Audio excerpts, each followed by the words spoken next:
Albright ventured into Mustang Stadium on Saturday, looking to keep its hopes alive for a Middle Atlantic Conference title as it took on the Mustangs of Stevenson. It was an inauspicious beginning to the game for the Lions, as Stevenson took the opening drive and marched 88 yards in 17 plays to take a 7-0 lead. On the Mustangs' second drive, Dante Thomas intercepted a Harmon pass to set the Lions up in excellent field position.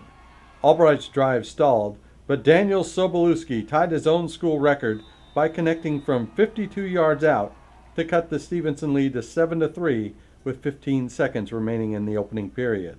Albright appeared to have committed a costly turnover early in the second quarter when Mike Knight was intercepted by Jimmy Lauer and the Mustangs took over on the Lions' 39-yard line. Stevenson drove to the Albright 1-yard line and on 4th and 1 tried a trick play with running back Pocky Brown throwing a pass to Harmon, but Javon Patterson intercepted the tip pass and raced 95 yards for a touchdown, giving the Lions a 10-7 lead. The return is the third longest in Albright school history. After forcing a Stevenson punt on the Mustangs' next drive, Albright took over at midfield.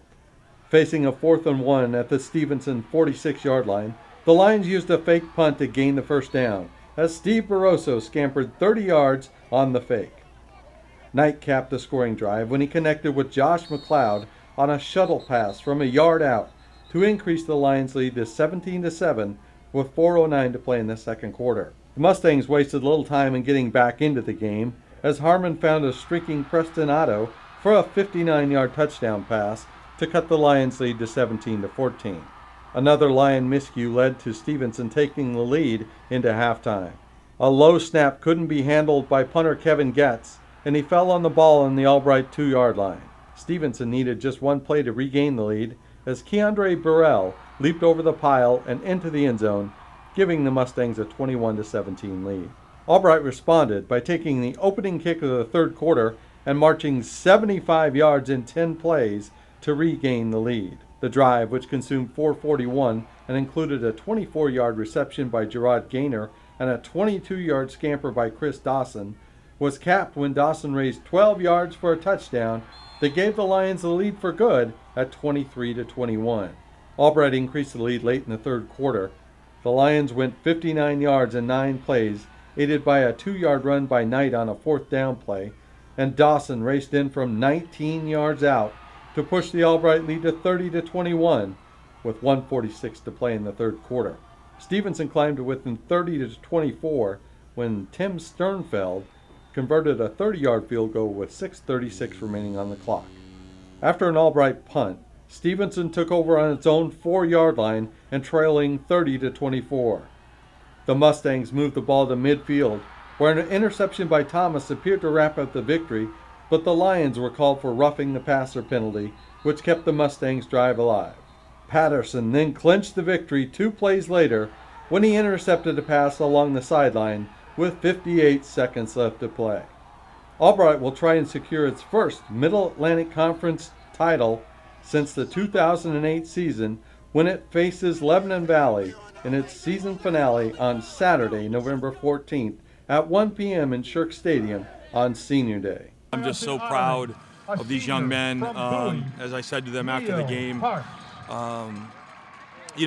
was a rough loss for us 2 weeks ago, against Delaware Valley, and just kind of the way it happened, and we kind of felt like we gave the game away at the end, and last week we needed that bounce back win to kind of get our feet back under us against Kings, and then everyone knew the magnitude of this game coming in. I mean, our guys knew, and their guys knew, and 2 7-1 teams, each playing for not only a share of the MAC championship, but also a potential full C bid in the national playoffs. And so everyone knew, everyone in the stands knew, and everyone on the field knew. And we had a great week of practice, and our guys, I told our guys that we were going to be facing a rough crowd.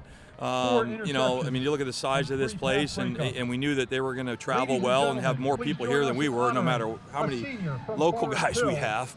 And I told them, this morning, especially even at breakfast, that when we came in here, that we had work to take their crowd out of the equation, and we needed to storm the field right from the very beginning and keep our tempo and our intensity up all day long, and be able to match the intensity of them and their crowd, for 4 quarters, and be able to match blow for blow, punch for punch, if you will. If you look at this as a heavyweight, match, which it really is, when you got 2 7-1 teams with, a championship on the line.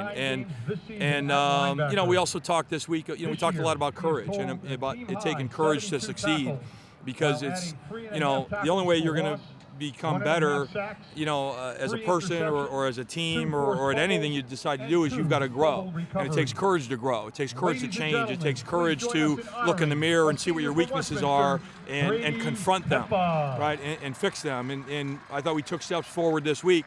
And then the other thing is, it takes a lot of courage to overcome your mistakes.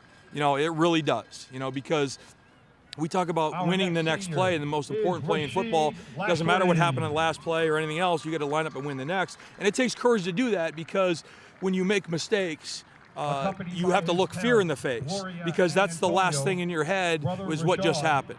And you've got to look fear in the face, and you've got to chase it away through courage. And so it takes courage to overcome those mistakes.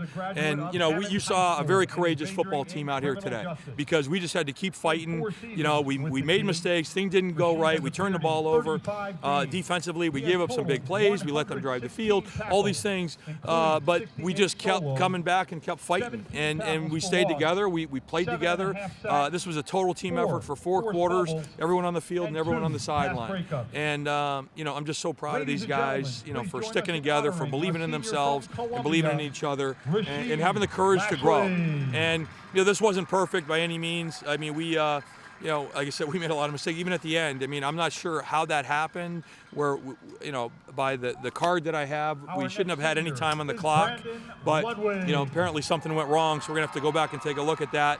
But, now we're at a point where we've got to take a safety. We feel like that's the best option.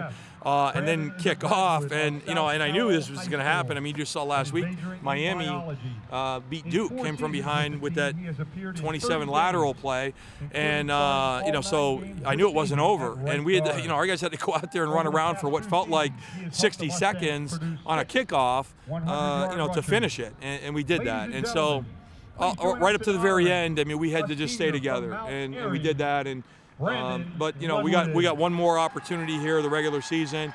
Our guys are excited for that one, and then we'll see what the future holds after that.